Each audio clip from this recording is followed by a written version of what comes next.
Hello everyone, in this video we are going to see a poem, Don't Call Me Indo-Anglian, written by Syed Amanuddin. Before getting into the novel, let me tell you a brief on author introduction. Syed Amanuddin was born and brought up in India and later migrated to America. His poetry unifies the Indian clarity and American modernity. As a poet, he is closer to Americans rather than to English or Indo-Anglian poets. He is a poet with a blend of Indian essence and American flavor in his writings. He writes about human experience, and each of his work has a deep emotional fervor in it. He is a versatile writer who has written books of poetry like Adventures of Aman Gems and Germ in 1978 and Challenger Poems in 1988. He has a very distinguished style of writing which resembles that of E. Cummings. Okay, let us see the poem. Don't Call Me Indo-Anglian. This poem deals with the theme of hybridity and identity crisis. You see, the title itself suggests the poet's inner fury, Don't Call Me Indo-Anglian, which starts with the negation. Like E. Cummings, he also challenges the linguistic norms with his orthography in his writing. He breaks all the conventional standards of English writing, such as spelling, hyphenation, capitalization, word breaks, and even punctuation. When it comes to capitalization, he continues to write in the same manner. He does not even capitalize I or the proper nouns like names of Indian poets Kalidasa and Kabir. It suggests nothing is significant for him except one thing, that is poet. Let us see the poem lines. No, I don't want to be a hodgepodge of culture, a confusion of language, a nullity of imagination, an abortive affair between an Indo and an Anglo. I hate hyphens, the artificial bridges between artificial values in the name of race, religion, and language. I damn all hyphenated minds, prejudiced offsprings of unenlightened souls. I denounce all labels and label markers. I refuse to be a moonrock specimen, to be analyzed, labeled, and stored, for a curious, gloomy fellow to reanalyze, reclassify me, for shelving me again. Amanuddin presents a clear picture of what he feels about his hybridized identity. In a similar fashion of John Donne, Amanuddin opens his poem with a very abrupt declaration. He denounces being addressed as an Indo-Anglian. The term Indo-Anglian and a hodgepodge of cultures suggests lack of belongings to either of the cultures. An abortive affair means his feeling of illegitimacy and abortion of his identity as an individual. He considers hyphens in the sentence as artificial bridges.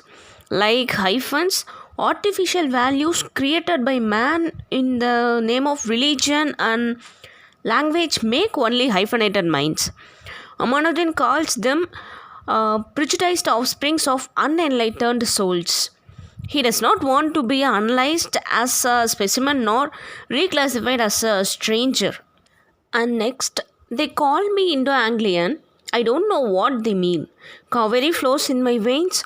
Chamundi hills rise in my mind with stars afloat, eyes of the goddess smiling on the slain demon. Brindavan fountains sing in my soul, but I am not tied down to my childhood scene. I have led languages by their ears. I have twisted creeds to force the truth out. I have burnt candles in the caves of prejudice. I have searched in the oceans of being. I have flown across the universe on the wings of my thought. In this line, these poem lines clearly pictures that the author hates the term Indo-Anglian. He speaks proudly about his nativity. His veins are filled with the water from river Kaveri. His mind is filled with the Chamundi hills.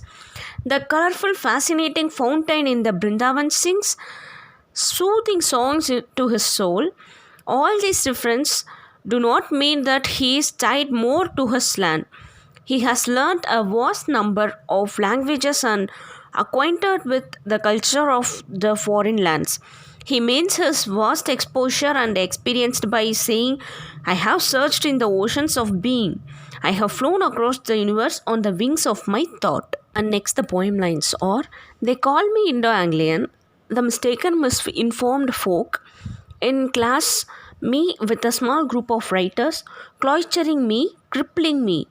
I would rather roam with Kalidasa and Kabir, or go on a spiritual journey with Dante, meditate with Khayyam on the mathematics of existence, or sing with Ghalib the anguish of love, or drown with Li Po kissing the moon's reflection in the river. They call me Indo Anglian. Amanuddin is disgusted with the way he is treated by the people of the foreign land. To them, he is the mistaken, misinformed folk. Their presence near him cripples him. Instead of this alienated life, Amanuddin would like to roam about with Kalidasa or Kabir, the great saints of the ancient times. He would go on a spiritual journey with Khayyam and discuss the mathematics of existence or sing a song of his own on the anguish of love. And the next poem lines are It's true, I write in English, dream in the language of Shakespeare and Keats, but I am not an Anglo, my friend. I am a poet. I have lived 40 centuries under various names. I am now Amanuddin. Finally, Amanuddin asserts his true identity of being a poet. He is branded as Anglo because he sticks on to the language of Shakespeare or Keats. He wants to be identified only as a poet. That's all. The poem is over. This poem speaks about the lack of belongingness and identity crisis of the poet. He feels he has lost his nativity as he has migrated to another country, and that country does not accept him as he is migrant. He seeks his belongingness, and the search becomes a frustration. This poem becomes an outlet of the aggression he holds against this non-acceptability. And that's all. If you have any doubt or suggestion, please comment on the comment box. Thank you.